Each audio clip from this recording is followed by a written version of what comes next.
All right, our 1967 GTO project. We've had a lot of new subscribers in the last little bit, and I just wanted to give you guys a little update on where we're at with the GTO.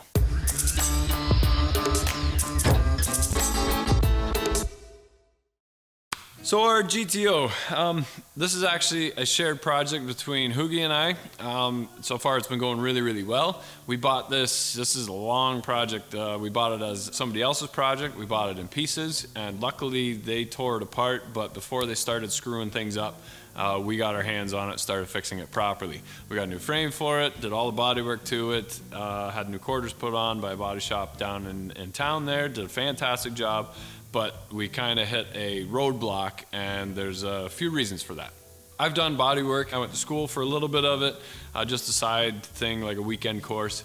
I've painted a lot of vehicles, but I'm not a body man. I restored a 1948 Fleetmaster. Very happy with how that turned out. Nice straight lines on it. Very happy with it. The paint looked beautiful. I didn't do the final paint, but I did block that entire car. The idea for this was that Hoogie's a banker. He bought all the parts for it.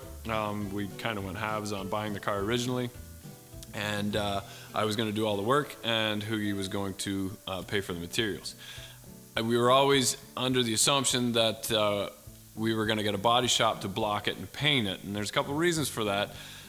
Painters and body guys don't really get along, because the painter can blame it on the body guy can blame it on the paint guy. And nobody's to blame except if you do both yourself. I will not paint this car. This is a $50,000 car. When it's complete, we've done everything right. There's no Bondo in this car. Everything's been welded. It's been turning out really, really well. Now, we've reached out to multiple body shops, and they all said, we don't want to do it at all, because we're not going to spend the time to block it, because we're going to give you an outrageous price. It's going to take a year or 2 years to do it and then paint it. Two, you're going to block it and prep it for paint. We'll paint it, but we don't want to do that, because if you mess up the body work, it's our shop name that goes on it when it's the paint on there. So I was always at that project in the state of my head where it's like, okay, I get the metal work done, and then it goes off to a body shop. We pay the bill for the paint, we get it back, we do final assembly, we're done with it. But that's not the case. So I can't do the blocking, and I haven't been able to do any of the blocking for the last probably 3, 4, 5 months, because I've always had engines apart inside the shop. We've been doing a lot of engine work lately, and it's weird how things kind of rotate through the shop. But because of the need to have things clean on those particular things, I haven't been able to get into a steady 2-3 week period where we can block and finish this car. We will be getting to it. We have a 64 C10 out there that's getting Duramax in it, but I assure you, Hoogie, that will not be done until this thing is driving down the road. It will be done. I wanted so bad to be able to drive it this summer. That's not the case because of the time schedule. Just haven't been able to get to it, but we will get to it. And my brother's getting married next year. He wants it in his photos, so we will be getting the car done. But it will be after the Audi, and it'll be after the Mercedes. I still have to pay the bills. This doesn't make any money until we sell it.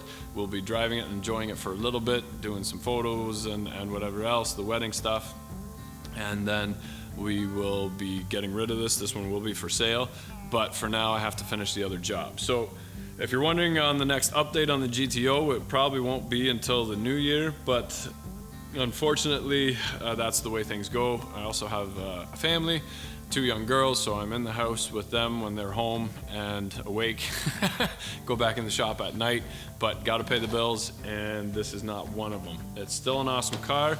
The engine's done. You can check the dyno video on that. The whole frame's been painted. The next step is to finish the last little bit of welding on the trunk, and then disassemble the whole car again, paint the inside, assemble it again, block it, and then off to paint. So it's one of these things where I thought that the project was, here's the finish line, and I was about here with it, but turns out that I'm still right about here, and I've got all this to do yet, and I haven't been able to wrap my head around the 2-3 weeks it's going to take to get to that point.